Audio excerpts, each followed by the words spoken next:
বাংলাদেশের জনপ্রিয় ব্যান্ড আর্কের শিল্পী হাসানের সাথে নেচে গেয়ে অযুত কোটি ভালোবাসায় এভাবেই দেশের বিজয় উদযাপন করলেন কভেন্ট্রির বাংলাদেশিরা।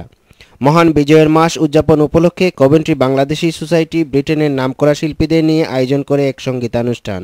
বুধবার মধ্যরাত থেকে ভোর পর্যন্ত স্থানীয় সেন্ট পল চার্চ মিলনায়তনে আয়োজিত সঙ্গীতানুষ্ঠানে কভেন্ট্রি ও এর আশেপাশের শহর থেকে বিপুল সংখ্যক সঙ্গীতপ্রেমী এসে জড়ো হয়েছিলেন।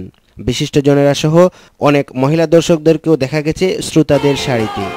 জনপ্রিয় শিল্পী রওশন রামণি, ইটালি থেকে আগত শতাব্দীকর, হাসি রানী ও রোজি সরকারের গানের সাথে সমবেত দর্শকরা মেতে উঠেছিলেন দেশীয় নৃত্যে।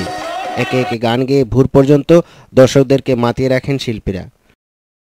আমার খুব ভালো লাগতেছে এখানে এসে যে এত বাঙালি একত্রিত হয়ে আজকে একটা বিজয়ের মাসকে আমরা উপভোগ করব বলে। প্রথমবারের মতো কভেন্ট্রি বাংলাদেশ সোসাইটির উদ্যোগে এ ধরনের অনুষ্ঠান সম্পর্কে আয়োজকরা বলেন, সিবাসের পক্ষ থেকে আমি সবাইকে ধন্যবাদ এবং এই সিঙ্গারদেরকে স্পেশালি ধন্যবাদ জানাচ্ছি যে আগামীতে আমরা চাবো এরকম অনুষ্ঠানে যারা আমাদের বড় ভাইয়েরা আছেন তারা আমাদেরকে সহযোগিতা করবেন এবং আমরা ইনশাল্লাহ আগামীতে এই ধরনের শো করব।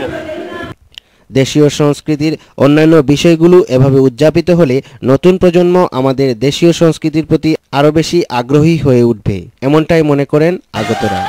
নোমান রাজা, channel S news, Coventry, West Midland.